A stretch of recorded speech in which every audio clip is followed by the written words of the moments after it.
The film you are about to see is an account of a young man who, whilst on holiday with his family back in 1991, witnessed scenes of brutality, horror and madness. Not a TV documentary or classic and contemporary horror films.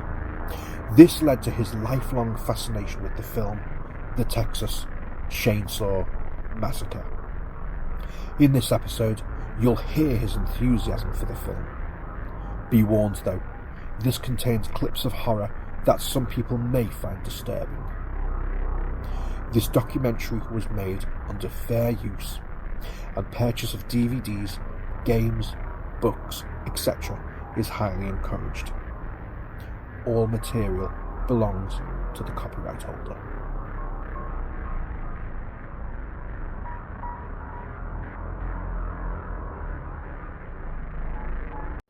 Happy Halloween, everybody! I'm back! And today's episode couldn't be more appropriate. Today, Halloween 2024, marks 33 years since I first discovered this film, which is also celebrating its 50th anniversary.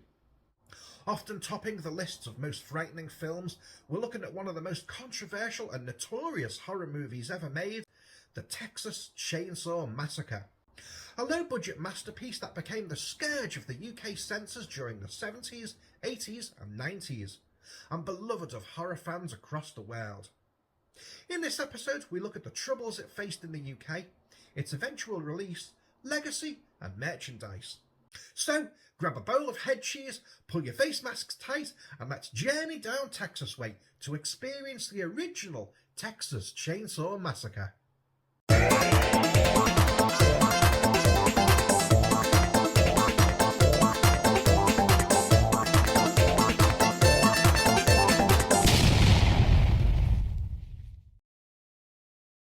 Despite its title promising the most depraved acts of horror and violence, the Texas Chainsaw Massacre contains very little in the way of blood or on-screen gore. The film is cleverly shot to allow your imagination to fill in the rest. And the reason for this is that when making the film, Tobe Hooper was aiming for a PG rating. Unfortunately, he was too successful in creating an atmosphere of tension and menace that it ended up gaining the film an R certificate in America and banned over here in the UK. I first discovered it back on Halloween 1991 when Channel 4 broadcast a documentary called Fear in the Dark. Having started senior school, I was allowed a bit more freedom to watch horror films. As a child, I was fascinated by ghosts, vampires and monsters, etc., but had a vivid imagination and was prone to nightmares. Even the video store posters for Nightmare on Elm Street and Friday the 13th were enough to give me sleepless nights. I watched the documentary, being swept along with clips from 70s, 80s and 90s horror. However, this scene absolutely chilled me to the bone. I was transfixed and can state that this was true horror. But I couldn't take my eyes off the screen. I wanted to look away but couldn't. There was something that set this apart from the rest of the clips that I'd watched. The mask, the bloody apron, and the fact that he dragged the girl back into the house laughing at her distress was utterly horrifying and played on my mind for ages afterwards. I decided that, when I got home, I'd rent the film out and try and put it out of my head by exorcising that particular demon. Unfortunately, this wasn't to be, as I eventually found out that the film was banned in the UK. Back in the early 80s, during the video rental boom, there was little to no regulation on VHS releases. Anyone could rent anything out as there were no ratings to restrict. And this led to many screeching tabloid headlines alerting parents that their kids were renting out the most graphically gory horror films. And, never one to miss out on exploiting a cultural bogeyman, the Conservative government, in conjunction with moral campaigner Mary Whitehouse, led the charge to establish the Official Classification Board. Whilst Chainsaw did pop up on VHS in the UK in the blossoming days of VHS rentals, it was scooped up in police raids to confiscate unclassified films, along with many other titles on the Nasties list. That list of films changed from city to city, and various movies such as the Dolly Parton film, The Best Little Whorehouse in Texas, and the war film, The Big Red One, were accidentally scooped up in these raids by police in the mistaken belief that they were hardcore porn films. The Texas Chainsaw Massacre was resubmitted on several occasions to the BBFC, but was constantly denied. They explained that there was nothing graphic they could cut out to remove the general feeling of menace and terror that the film radiated. James Fairman, the head of the BBFC in the 80s, described the film as the pornography of terror. And, in a display of conservative snobbery, he is also attributed as saying, "It's all right for middle-class cineastas to see this film, but what would happen if the average car factory worker in Birmingham happened to see it?"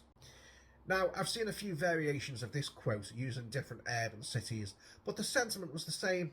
The plebs can't be trusted to see such things without getting the wrong idea and potentially imitating what they see. Only intelligent students of film would understand the subtext and symbolism of the film. He was very clear that both I Spit on Your Grave and the Texas Chainsaw Massacre would never be released under his watch. And he was true to his word. In fact, Fairman had issues with the word chainsaw in general when it came to movies. The comedy horror film Hollywood Chainsaw Hookers, also starring Leatherface actor Gunnar Hansen, had to censor its title, utilising a silhouette image of a chainsaw in place of the word on its cover. I seem to recall a rather barbed pre-movie card poking fun at the overzealous censoring of the BBFC when I rented it back in the 1990s. Unfortunately, despite the best efforts of the authorities to keep these films from the general public, copies will always creep out. Bootleg tapes of Driller Killer, Chainsaw, The Exorcist and Clockwork Orange, amongst others, would be passed around horror aficionados. By 1993, I'd already seen it, and my horror turns to fascination with the film, and I hoovered up any and all information that I could find about it in genre and film books. Then, 3 years later on Wednesday the 18th of September 1996, I was able to meet the actor behind the mask, Gunnar Hansen.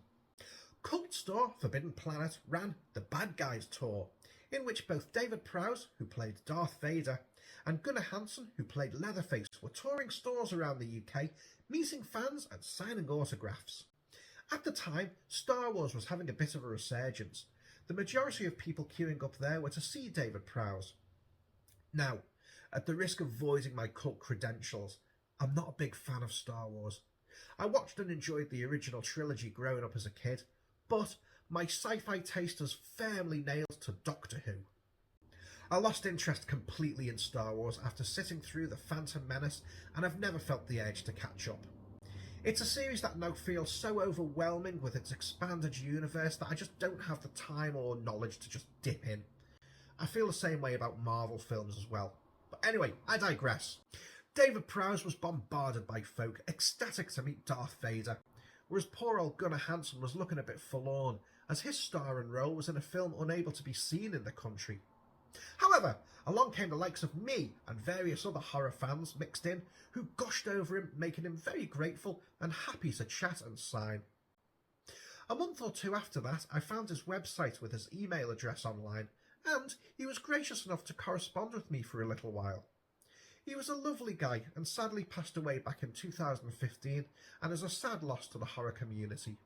I also met Tobe Hooper at the London Film and Comic Con back in July 2017, a month before he passed on. I had nothing to do with that. As you can see by the photo, I was more thrilled to meet him for the Chainsaw sequel. However, the original Chainsaw, as well as Salem's Lot, amongst many others, secures his legacy in the horror genre. The film itself was a tight and fraught production. Filmed under the baking Texas heat, injury and frayed temper were commonplace. By all accounts, all of the cast hated Tobe Hooper by the end of the film. However, the disappointment didn't end there. Despite everything the cast and crew went through, it should have all been worth it once the film was sold. It was a company called Brownstone Pictures who eventually obtained it. After the initial investors got their money back, there was little left to pay the cast and crew. The producers sued and won for loss of box office profits, but Brownstone declared bankruptcy before they paid a penny. I've seen it mentioned that the owners of Brownstone Pictures had some less than legal business dealings, but I won't dwell on that here. Suffice to say, the creators got stiffed. Over the years, the cast have been involved in documentaries and public appearances for fans of the film. I hope they finally managed to earn their financial due for everything that they went through. After all that though, Hooper and Henkel pulled the rabbit out of the hat and made something extraordinary. Texas Chainsaw Massacre went through many different titles: Head Cheese, stalking Leatherface, Saturn in retrograde, and simply Leatherface, before Warren Scarron, head of the Texas Film Commission, recommended that they call it the Texas Chainsaw Massacre. As an aside, Warren Scarron also went on to be the co-writer of the original Beetlejuice. The Texas Chainsaw Massacre went on to spawn a franchise. Unfortunately, none of the sequels came close to the original. Some are entertaining, I'll give them that.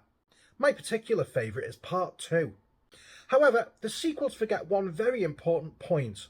Leatherface is terrified of his own family and simply kills because he's expected to. He's a guard dog and the lowest rung on the family ladder. The sequels imbue him with too much autonomy and the family dynamic is lost. Nonetheless, the film became absorbed into popular culture, and this brings me neatly onto the merchandise section, where we look at chainsaw books, videos, DVDs and games.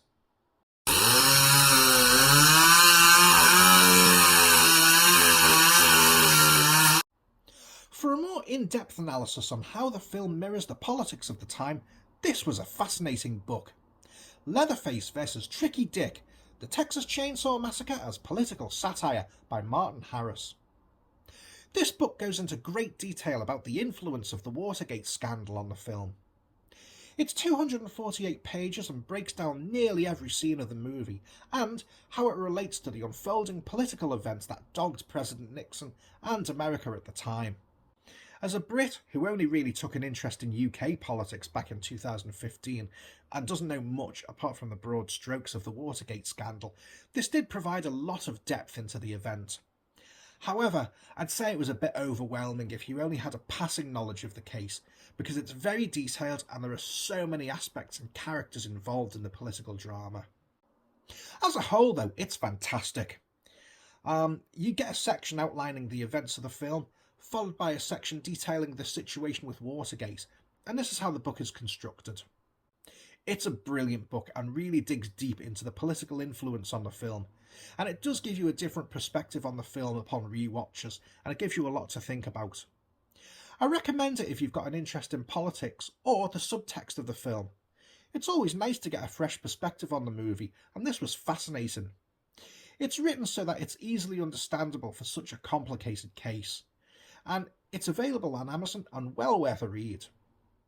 However, if you're looking for a more straightforward, behind-the-scenes book on the film, well, you can't do better than Chainsaw Confidential, written by the late Gunnar Hansen.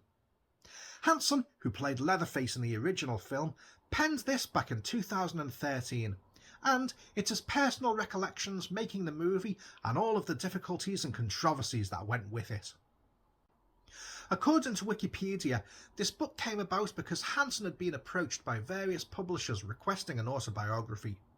Hansen had no interest in that, but did offer to write about the making of Chainsaw. He also reasoned that several cast and crew had passed on, so there needed to be a perspective of the film from one of its main players, and what better than the iconic killer of the piece. It's an essential book for anyone who has more than a passing interest in the movie, low-budget filmmaking, or genre cinema. Some of the anecdotes will be familiar to aficionados of the picture, but there's so much more in here that really makes it worth reading. Unfortunately, Gunnar Hansen, Jim Seedow, Paul Partain, Marilyn Burns and Tobe Hooper have all passed on now, so this stands as a lovely tribute to the work that they all put into creating this film. There's rumours that this book is in the process of being adapted into a movie. The circumstances and making of are almost as strange as the film itself, and there's definitely a good drama in it. Again, this can be picked up from most good book suppliers online.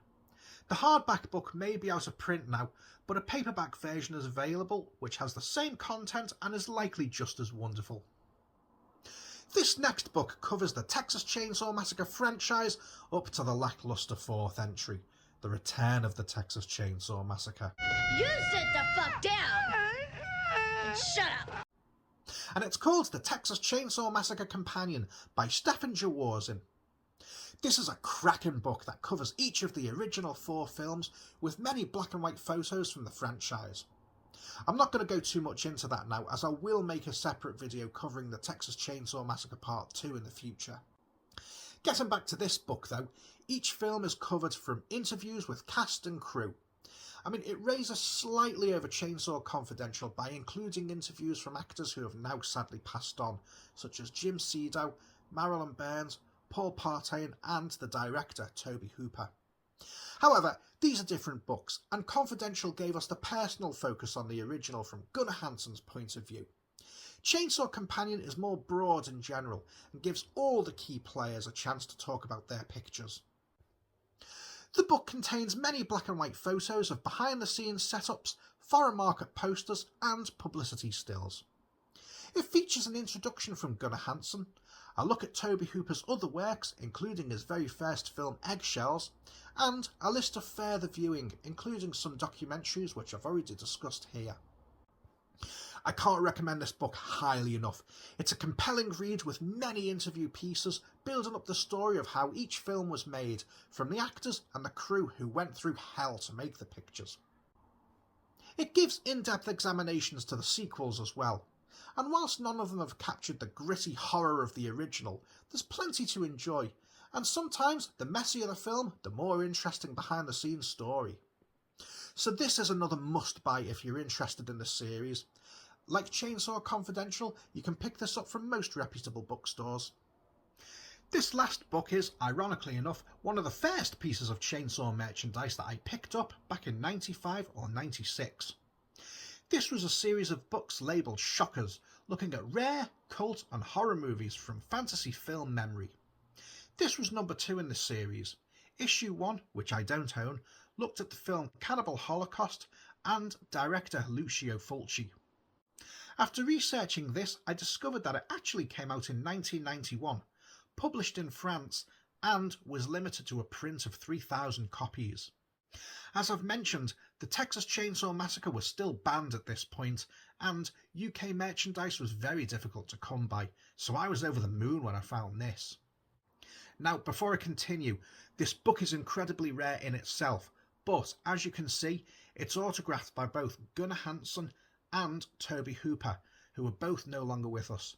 So this is quite possibly one of the rarest pieces that I own out of everything I collect, and I will never sell it, so no begging messages in the comments, please. This is what I had Gunnar sign for me back in the Forbidden Planet tour of 1996, and Tobe Hooper autographed it for me in 2017 at the London Film and Comic Con, a month before he passed away. It's not a particularly in-depth book, but there were some excellent full-colour pictures of foreign movie posters for the film and behind-the-scenes photos that were pretty rare at the time. It's very lovingly written with a genuine appreciation and admiration for both films. I scoured it over and over again, so much so that I don't actually like taking it out of its protective bag now in case it disintegrates, so this is probably going to be the last time that I ever do take it out and handle it. If you ever find a copy of this in the wild, then grab it.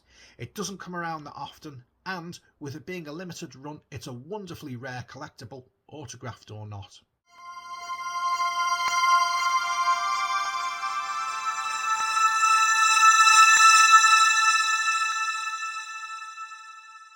So that's it for the printed word. Let's move on to the actual films now.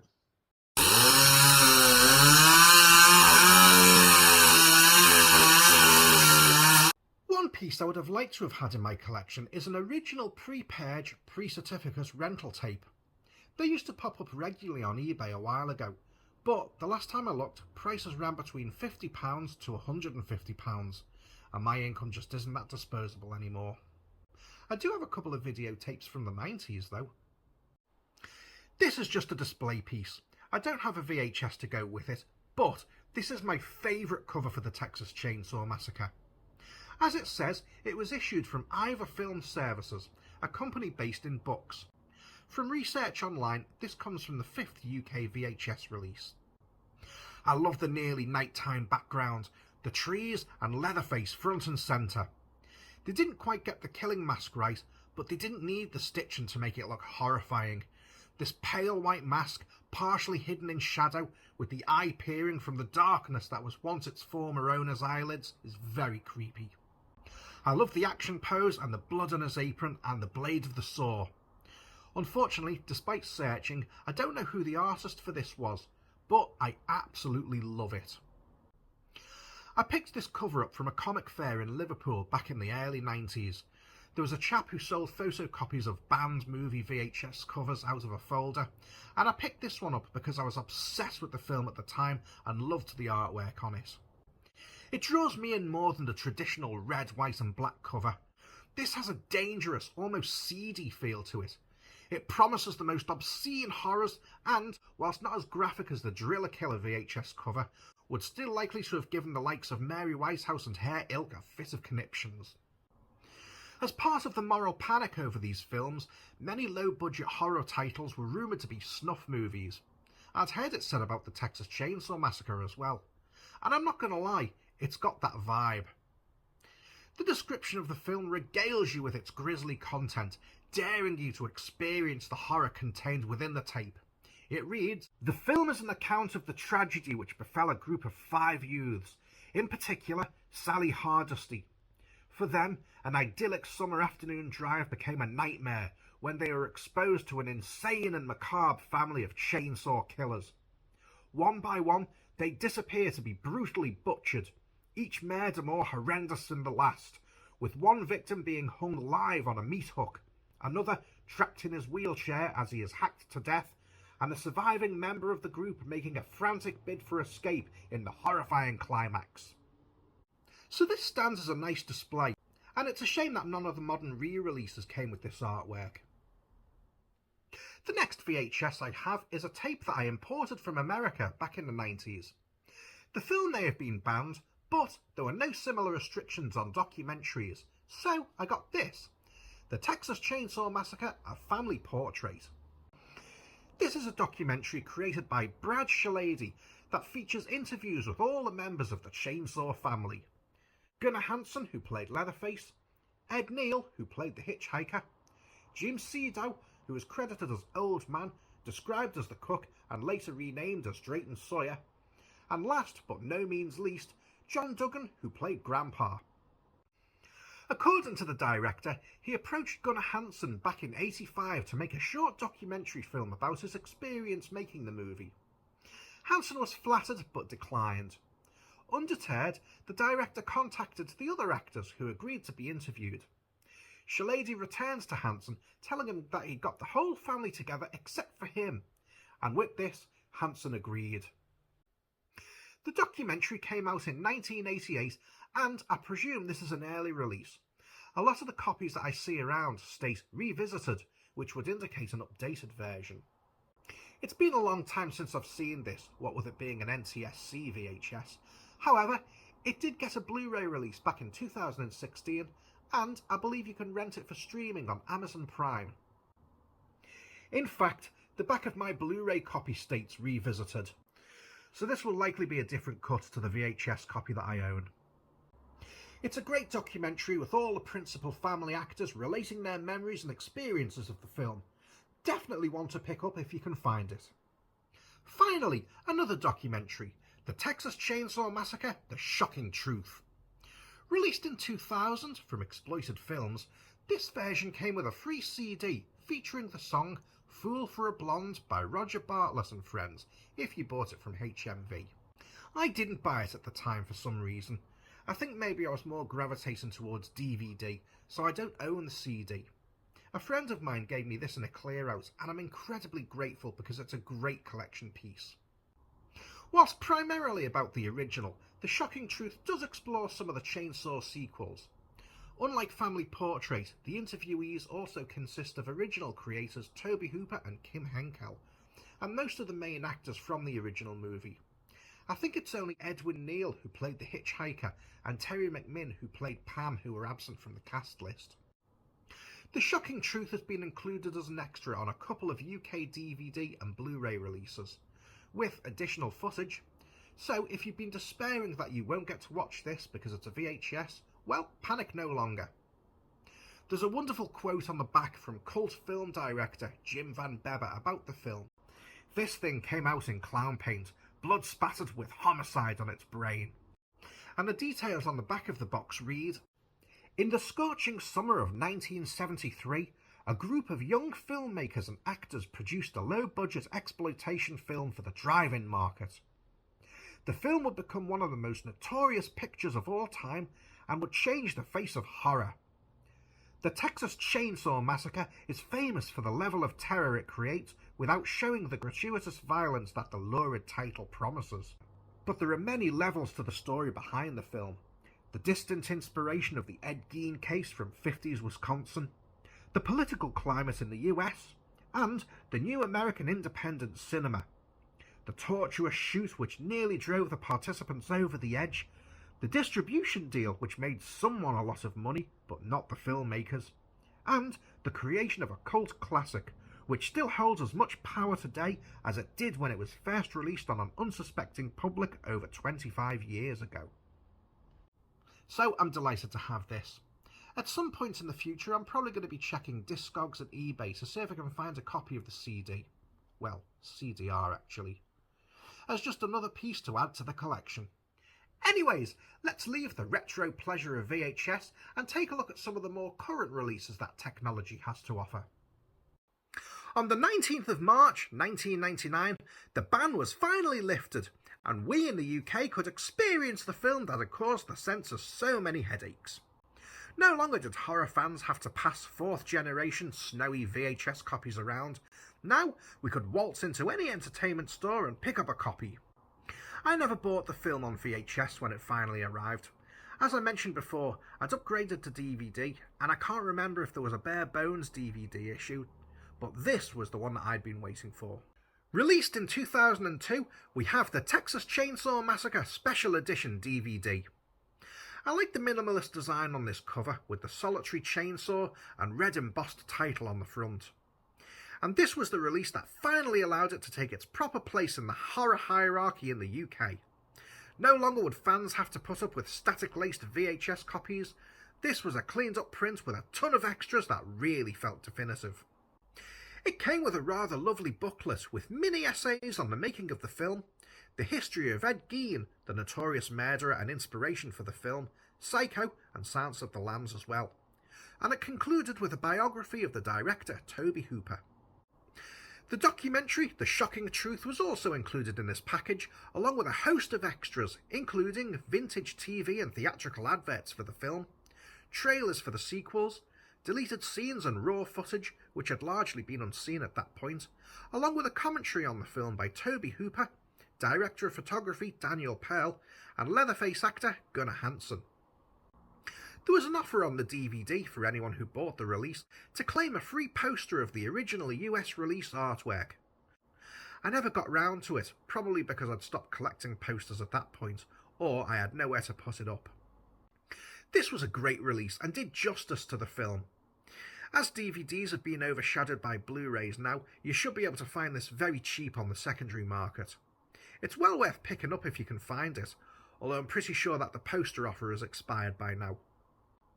This release served me well for years, but I moved on from DVD to Blu-rays. Well, I was forced really when companies started leaving special features off of DVD releases, but packing Blu-rays with them. This meant if you were a fan of a film and wanted any new features on future releases, Blu-ray was your only option. The next release I own is the 40th anniversary Steelbook edition from Second Sight.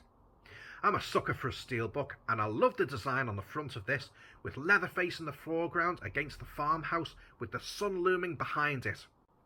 And on the back, a tiny silhouette of Leatherface against the giant sun. This was a 2-disc special edition and contained a newly restored transfer of the film supervised by Tobe Hooper. Many of the extras had been ported over from the original special edition DVD, but there were enough new features to make it worth buying a second time. Brand new audio commentaries on the film from Tobe Hooper, along with the victim cast such as Marilyn Burns, who played Sally, Paul A. Partain, who played Franklin, Alan Danziger, who played Jerry, and Robert Burns, the art director, who created the macabre furniture for the house. There's interview features with John Duggan, who played Grandpa, Terry McMinn, who played the unfortunate Pam, who ended up on a meat hook, along with Tobe Hooper and Kim Henkel, the director and co-writer respectively.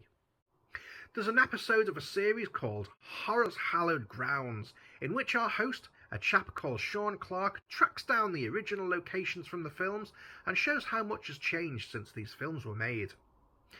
The episode obviously covers the original Texas Chainsaw Massacre, but other episodes have turned up on other releases that I've got. I'm sure there's an episode on my copy of The Fog, and there's clips on YouTube from various episodes such as Return of the Living Dead and Halloween 3, which are well worth your time in checking out. There's also a tour around the original house, guided by Gunnar Hansen, which is pretty entertaining. And this was a really decent release and trumps the original DVD by being able to include more extras. I'm delighted to have bought the steelbook at a reasonable price, and it was a worthy package to celebrate the 40th anniversary of the film. But, do I need any other releases of the Texas Chainsaw Massacre? Well, this is the second release of the Texas Chainsaw Massacre that I own from Second Sight, and it's an absolutely gorgeous release. Utilising the most common cover art from the original UK VHS release, this set has much to offer. It's a hefty package with a solid cardboard slipcase. The Blu-ray housing folds out to reveal a 3-panel piece depicting Leatherface in hot pursuit of Sally against a blood-red backdrop. The disc designs are gorgeous too. Against the same red backdrop we see Leatherface carrying Pam to her doom on disc 1, a lovely picture of Sally Hardesty on disc 2, and the first appearance of Leatherface with his killing mask on disc 3. I'm sure some of you are questioning why I own 3 copies of the same film.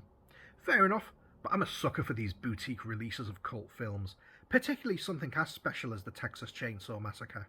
However, the biggest selling point for me was this here. A 190-page hardback book featuring 15 essays looking at different aspects and topics of the film. And some of the chapters include Cruel Summer, the punishing heat of the Texas Chainsaw Massacre. Their malefices are increased. Uncanny occult forces in the Texas Chainsaw Massacre. Madness, Mothers and Masks, the macabre cinematic legacy of Ed Gein. My family has always been in meat. Speciesism, animalism and human consumption in the Texas Chainsaw Massacre. And there's blood in these backwoods. Rural fear in the Texas Chainsaw Massacre.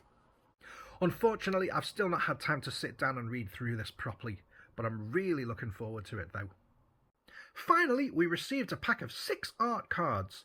I think if you bought this release through the Second Sight website, as I did, you got an exclusive extra pack of 3 cards depicting Pam entering the house, Pam being carried to her fate by Leatherface, and Pam on the meat hook. And these were created by Adam Stossard, and he did an incredible job. They look absolutely awesome. Adam's work is fantastic. I loved his designs on the similarly hefty Dawn of the Dead box set. The choice to have the images washed in red gives an extra feeling of creepiness and dread to the characters and situations. He designed the cover to the hardback book as well, and it's hypnotic in its design. The skulls and bones on the family wall are a masterpiece of set design, heralding a family steeped in death. And it's nice that this design, because you don't see much of it in the film, has been chosen for the cover. More than that though, his art adorns the head of every chapter and many of the pages within. It's a glorious representation of the film and I could stare at it all day. Excellent work, an absolute triumph. This set sold out very shortly after its release. You can look for it on the secondary market, but you'll be looking at high prices for it now. The standard Blu-ray set is still available though, containing all of the extras on this package. The features from the 40th anniversary steelbook have all been ported over. New features on this set include The Legacy of the Texas Chainsaw Massacre, a feature-length documentary, a new restoration of the film, and new commentaries as well. It's a cracking set, sturdy, well made, looks gorgeous, and the hardback essay book gives it that extra feeling of class. Even without the book and the art cards, this is a brilliant release of the film and worth picking up if you want a total bells and whistles set. So this is a brilliant set to commemorate the 50th anniversary, although who knows what's planned for the 60th. I've got a suspicion that this won't be the last copy of the film that I buy. Texas Chainsaw Massacre, a family portrait Blu-ray, I've already talked about. So let's move on to the final disc I have regarding the film. This next item I don't think you'll be able to find again. I got hold of this many years ago from the writer, who had limited copies available if I remember correctly. It's a short 21-minute interview with Leatherface actor Gunnar Hansen called Leatherface Speaks. Filmed at Britain's National Museum of Photography, Film and Television back in June 2000, this was a sit-down interview between Gunnar Hansen and the writer Tony Earnshaw. In it, Hansen discusses how he was hired for the role and how he approached it, his view on the horror genre, and the acknowledgement of horror fans to his iconic role. With Hansen now sadly deceased, it's nice to have another interview with him, and makes a lovely addition to his book Chainsaw Confidential. A lovely little curio that would make a nice addition to any future releases of the film if the rights could be cleared.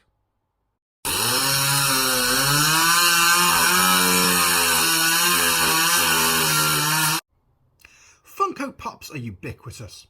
If you can think of a property, there's probably a Funko Pop of some aspect of it, and the Texas Chainsaw Massacre is no exception.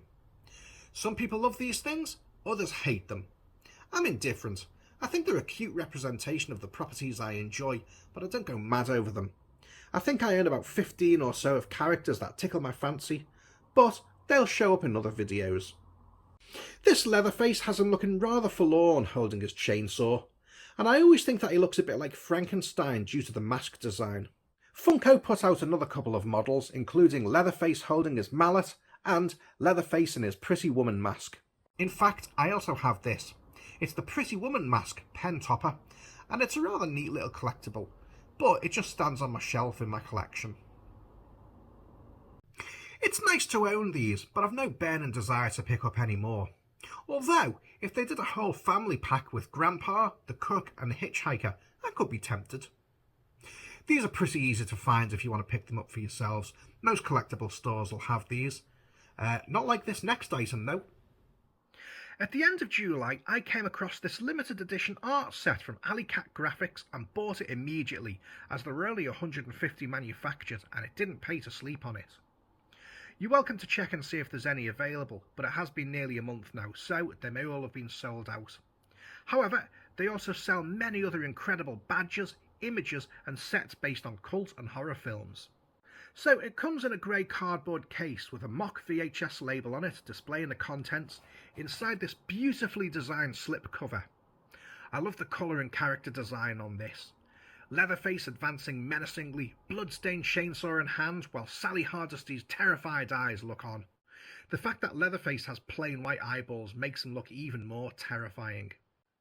On the reverse, you've got the Hitchhiker peering out, bloodstained knife in hand, backed against the wall of skulls which leads to Leatherface's kitchen. The Alley Cat Graphics design logo, VHS collection logo, movie runtime details and contents rundown. So when it's opened up, the reverse of the lid looks like this. As you can see, my set is 49 out of 150, so I'm pleased to have got an earlier set. I love the VHS tape design sporting the film's title and package number, and you can also see that there's a set of The Shining coming soon, so keep an eye on Instagram or Facebook for more details. For now, let's dig a little deeper into what you get inside. There's a glossy card designed to appear as stitched together skin with the Saurus family emblazoned on the front, that being a quote from the Texas Chainsaw Massacre 2, which will be its own video in the future. Inside is a selection of black and white promo photos from the film, which represents a sort of family album, and is a nice little display piece.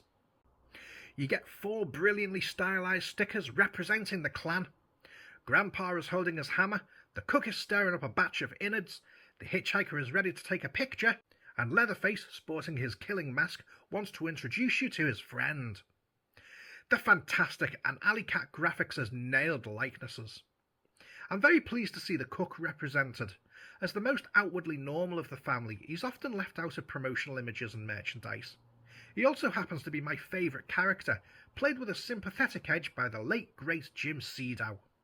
Next up, we have a laminated ID badge for the Head Cheese Slaughterhouse, made out to Nubbins Sawyer. This is the same image on the back of the slipcase, but with the hanging bone ornaments in place of the cattle skull wall. Now, to be a wee bit pedantic, the family weren't referred to as Sawyer until Part 2. In fact, the original surname over the gas station was Slaughter, which I've always found a bit too on the nose. Still, I love this card, and it's a fun little accessory. Next, we have a display card of Leatherface in his killing mask. I love the detail on this. The black sockets are almost as unnerving as the white eyeballs. The wrinkles and the shade on the mask really do make you realise how grotesque it is. And it opens up and you can probably stand it. Oh, there's the instructions, so you can stand it like that. Up next is a lovely art card of Sally's blood-caked hysteria as she's driven to safety, Leatherface fading into the distance, reflected in the rear window, and again another beautiful piece. We get a lovely certificate of achievement for surviving the Texas Chainsaw Massacre, which I have done on many, many occasions. Next up, a specialised promo card with the US poster tagline and Alley Cat graphics details on the reverse. There's a double-sided poster featuring the slipcase cover art on one side and a really nice red-coloured montage of film scenes and characters on the other side. We've got Leatherface, Sally, Hitchhiker, Pam approaching the house, and the grotesque corpse display from the opening of the film. Unfortunately, the cook didn't make the cut on this image, but it's still brilliant anyway, and it should be a real enticement for anyone who hasn't seen the film. The final piece is a 2.5-inch enamel badge featuring Leatherface in the same design as the sticker from earlier. It has 2 pins on the back to hold it secure should you wear it out to screenings or Comic Cons, or just down to the shops. The colour pops, and it looks so much better in 3D than it does in 2, and that's saying something. I'm delighted with this set. I love artists with their own distinct styles and take on these sorts of films. Unfortunately, I've run out of space in my room to display posters and pictures like this, so the collection will have to stay in the box as it arrived. If you enjoy art boxes and assorted ephemera from cult and horror films, there's a lot to enjoy in these sets, and I'm definitely going to be keeping my eye out in the future for further collections. But what next? Texas Chainsaw Massacre playing cards. I've only ever seen these available around Comic Cons. Amazon did carry a stock of them, but they're currently unavailable, and it's unclear whether they'll be back in stock soon. Although there is another pack available featuring the US movie poster on the front. So this pack is adorned with a publicity photo of the family on the front, Leatherface wearing the little worn old lady face there. The sides have the logo and description of the content printed, and the reverse shows examples of the cards and states, "Relive the horror classic The Texas Chainsaw Massacre with this official deck of playing cards."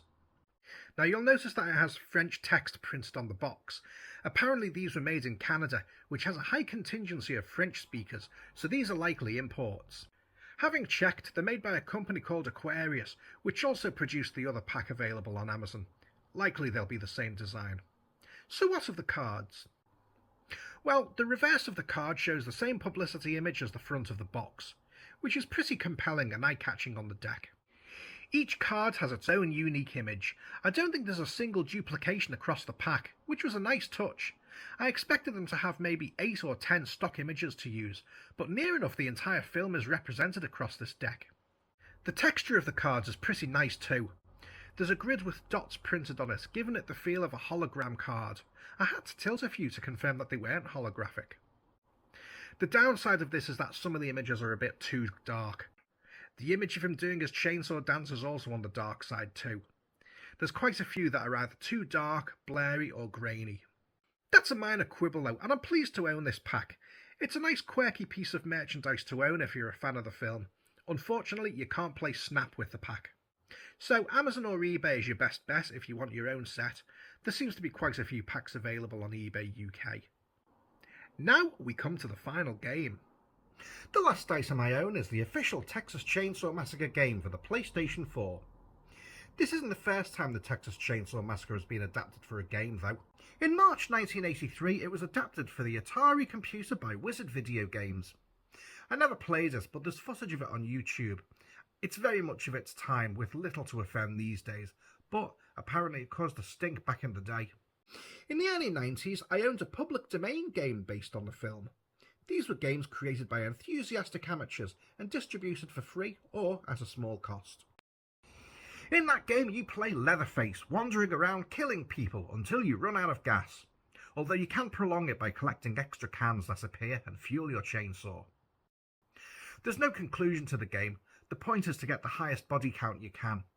It entertained me when I was a teen, and it's still pretty fun now, although the PS4 game blows it out of the water. A teaser trailer dropped in December 2021, and I was hooked there and then. The game was in development, with the creators engaging with fans until its eventual release on the 18th of August 2023. Now, I'm not a big gamer, and I'm all over the place with this game, as you'll see shortly. But I am won over by horror-based games, especially if it's on a film that I enjoy, and I've had a blast playing this game. And if you'll indulge me, I'll show you parts of 2 matches that I've played. You get to play as Leatherface, the cook, or the hitchhiker, representing the original film. There were other killers, Johnny, Sissy, Hans, and Black Nancy, who were created for the game in association with Kim Henkel, the co-creator of the original. However, I stick to either Leatherface or the cook. Whichever character isn't chosen from the victim roster appears in a cutscene, hung on a meat hook and chainsawed by Leatherface.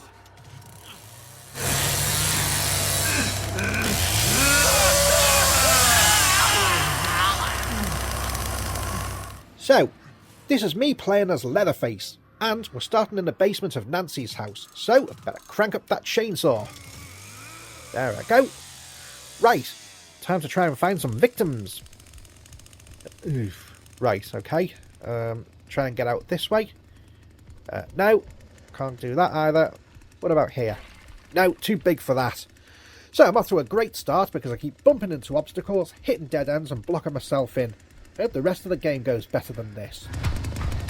So I've been wandering lost around the underground tunnel system for a few minutes. So I can soar down one of these obstacles here, and that'll hopefully lead me out to the top.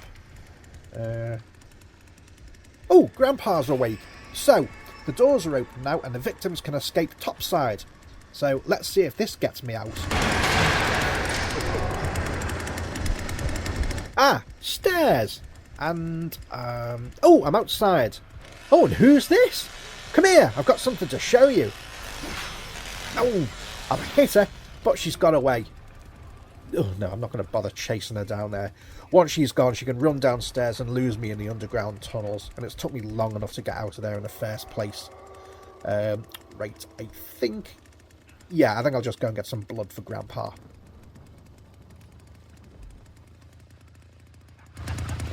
So, victims can be hiding anywhere.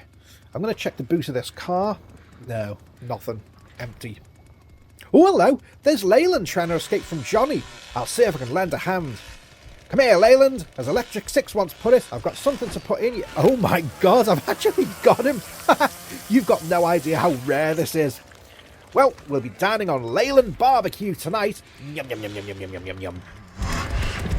So, let's have a look and see if lightning will strike twice. Uh-oh, the green light's on, which means that the victims have turned off the generator to the electrified fence and can escape. Right, I'll go and check it out and see if I can lock it. That'll hopefully slow them down. So far, so good. Hey!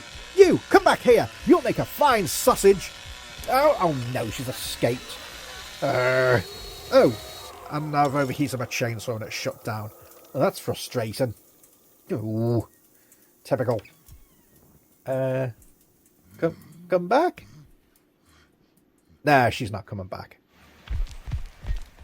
Right, I can hear a bit of a fuss going on in the distance, some screaming and Sissy yelling, so I'll see if I can't lend a hand. What's going on over here? Oh, one of them's trying to climb up the ladder to get away. Right, slicey, slicey. Oh, well, it wasn't me. I got a couple of hits in, but it's Sissy's straight razor that's finished her off. Oh, well, we got her anyway. So, splendid. That wasn't a bad game. And the game finishes in the same way that it always does, with a homage to the end of the original film, showing Leatherface's chainsaw dance by the side of the road. Good stuff.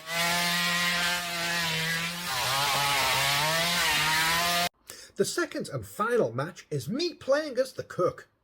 His weapon of choice is a broken broom handle, and this match takes place in the family home at night time. Will I get as lucky as I did with the Leatherface match? Let's watch.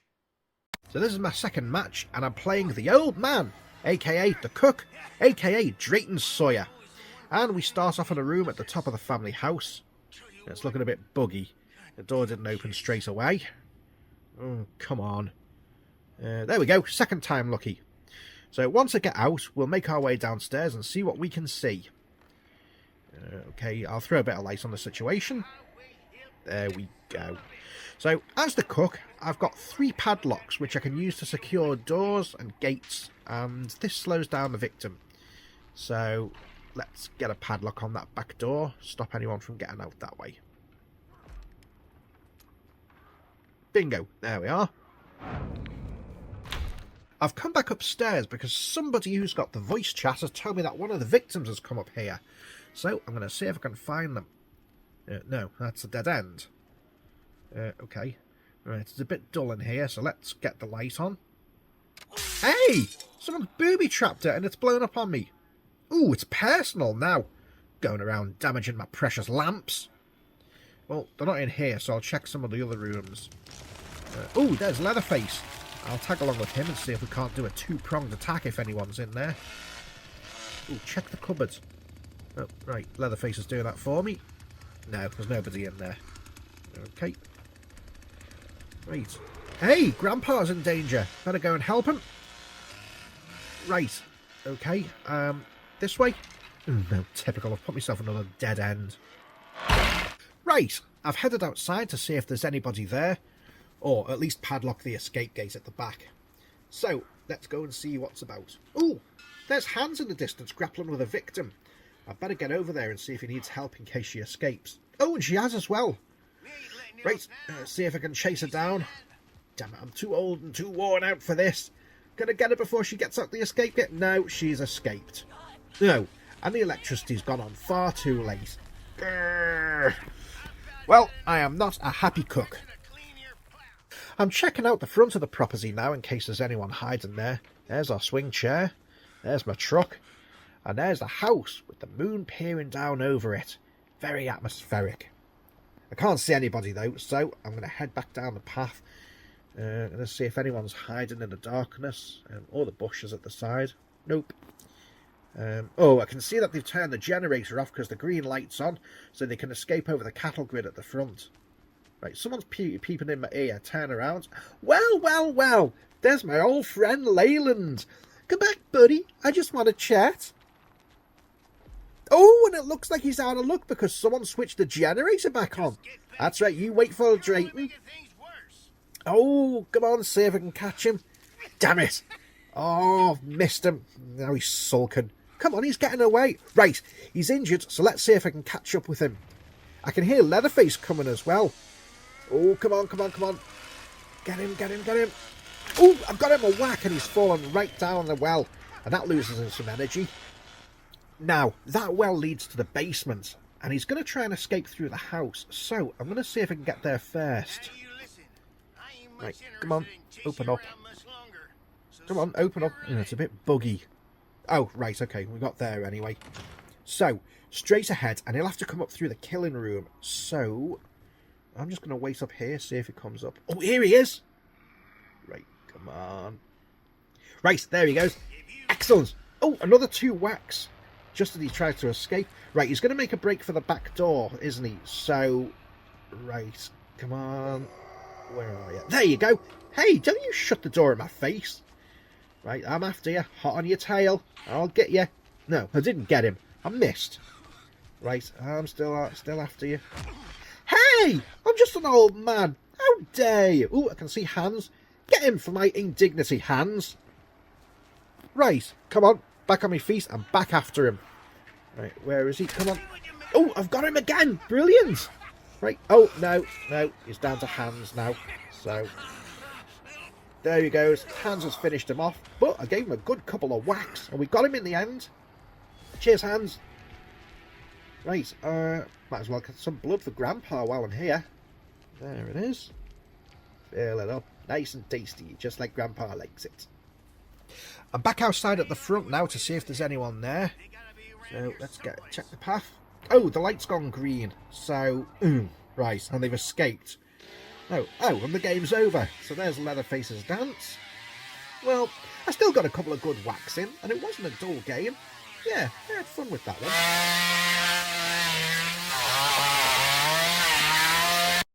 I really enjoy the game, and I don't mind whether I win or lose, but it is fun chasing people around.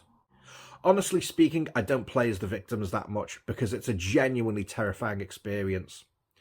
Like I said, and as you can tell, I'm not much of a gamer, more casual, so I panic and run into dead ends, etc. I don't think there's a single game that I've played as the victim where I've escaped. It's much more fun to be the killers. It's a fun game and the creators absolutely nailed the locations. It's totally spot on from the design of the film, and it's eerie to walk around an accurate representation of the cannibal's house. The only downside I've had is that the locations are huge and sprawling. On a bad day, I've been running around the map and I've not seen a single victim. It'll flash up that one of the other family members has got them, or that they've escaped, and then the game is over. So I've basically wandered around doing nothing. There's no single player option for this game either. You have to wait in the lobby until 6 other players join you. The game is constantly being developed with new locations, characters and kill animations being added. The company only has the license for the original film and have thus far been unable to add characters or elements from the sequels. Rumour has it though that that's changed, and fan favourite Chop Top from Chainsaw 2 might be appearing soon. Overall though, I really enjoy this. The design is brilliant and incredibly faithful to the original film, and it just totally transports you into the movie. It can get a bit samey after a while, but it's one that I go back to again and again when I've got the time. This game worked for me because I'm such a huge fan of the film, but it might not be for everyone. I've seen people complain that it's too boring, too short, too samey. I guess it all depends on how your match goes. Some are tense and terrifying with edge-of-your-seat escapes and brutal killings. Other matches you can wander around the locations, missing other players, and then the game ends, which is always frustrating. Also, in addition to paying around £40 for the physical copy, I had to purchase the PlayStation Game Pass as well to be able to access this online. I wasn't really happy about that, and I would have preferred this to be a single-player game, with online being an alternative option. Unfortunately, online seems to be the in thing at the moment. However, that's me being picky. It's not spoilt my enjoyment of the game. And one aspect that sweetened the deal was that we got a free poster of the excellent cover art by Jake Contu with the game. So, should you buy this game? I would recommend it cautiously if you're a fan of the original film. As I said, it's very accurate, has a really tense atmosphere, and it can be great fun. It's constantly being uploaded, but the criticisms that I've mentioned earlier do certainly hold true. So, I don't know, maybe watch a couple of matches online to see how it generally strikes you. And if you do happen to play online, I go by the name Duncan Tate after one of my old stand-up comedy characters, so I might catch you then. Also, in the run-up to the release, the company put out a bit of merchandise. I picked up this limited edition t-shirt showing Jim Seedow as the cook. As you can see, the front proudly states, "Let him cook." It was great to see another piece of merchandise with the cook on. At this point, I might own the largest collection of cook t-shirts in the world, with 2. Here's me on holiday in Florida, holding a friend, with my t-shirt of Drayton Sawyer representing the Texas Chainsaw Massacre Part 2. Announced in the past few months is a range of Texas Chainsaw Massacre collectible action figures and playsets from Trick or Treat Studios, this time featuring the entire family. Once these are released, I'll be picking them up if I can, and I'll probably review them here. So that about wraps it up for merchandise and the episode. I could honestly spend hours talking about this film. Who knows, maybe one day we'll meet for a drink and have a proper in-depth conversation about it. If you want more videos covering the Texas Chainsaw Massacre, there's some fantastic ones from fellow YouTubers. Texas Chainsaw Massacre, Cosmic Interference, is a brilliant look on how the effects of astrology influences the events of the film. This was something I wanted to discuss myself, and it is mentioned in the book Leatherface vs. Tricky Dick. But the Checkpoints show nails it in this fascinating explanation of how the film can be considered a cosmic horror. There's multiple reviews, including a look at the original film from one of my favourite channels, The Maniacal Cinephile. These videos are an absolute hoot, and I highly recommend these and every other one that he's made. You won't regret it. The last channel I recommend is Dr. Wolfula, another channel that's an absolute stitch. Both he and Andy the Maniacal Cinephile are hysterically funny and incredibly knowledgeable and articulate about the horror genre. Dr. Wolfula has multiple videos on reviewing the Chainsaw franchise, and all of them are worth watching. Sticking to this channel though, episode 12 of Amazing World of Stuff covers a 3-issue comic book mini-series called Jason vs. Leatherface, in which the icons of Texas Chainsaw and Friday the 13th go mask to mask. So why not give that a go? Apologies for the delay in new videos on this channel. I'm currently working on an animation project to promote one of my friend's books. Unfortunately, it's very detailed and is taking up a lot of time, so I've not had a chance to make any more episodes of Amazing World of Stuff until now. I'm still working on the animation, but I am intending to produce a few more episodes before the year is out. My past work is still here to enjoy though. My 15-second horror animations or the music videos that I've created in the past. So why not give some of those a go? There's also past episodes of Amazing World of Stuff which are definitely worth giving a go to. Episode 1 looks at 20 stickers in the Garbage Pail Kids series, Revenge of Oh the Horrible. Episode 2 looks at issue 1 of Terror, a short-lived UK horror magazine from the 90s. Episode 3 looks at the crazy musical horror comedy film by Brian De Palma, The Phantom of the Paradise. Episode 4 looks at the controversial BBC Halloween show, Ghost Watch. Episode 5 looks at cult rock band Electric Six's Kickstarter Christmas album, A Very Electric Sixmas. Episode 6 covers the book Scarred for Life, Volume 1, The 70s, a book detailing how pop culture was marinated in creepiness back then. Episode 7 looks at the original Generation 1 Transformers figure, Megatron, leader of the evil Decepticons. Episode 8 covers a fantastic documentary about synthwave music called The Rise of the Synths. Episode 9 looks at the Acme Inc.'s biography comic of one of my favourite cult rock bands, Oingo Boingo. Episode 10 looks at parts 1 and 2 of the epic 80s horror documentaries In Search of Darkness.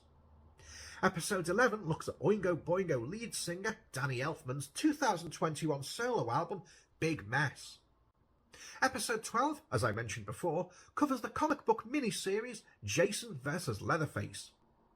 Episode 13 covers the book Scarred for Life, Volume 2, The 80s, and again looks at how TV, films and pop culture weren't sugar-coated back in the day. And episode 14 covers the rare album Rock Empire by the band The Wild Bunch, just before they became Electric Six. Gosh, that episode list just keeps growing. And if you've enjoyed this video, then please do like, subscribe and leave a nice comment below. I believe it helps with the YouTube algorithm and it lets me know that you appreciate and enjoy the videos that I'm making. Right gang, thanks for joining me, a very happy Halloween and hopefully I'll be back next month. Until then, stay safe gang and I'll catch you next time.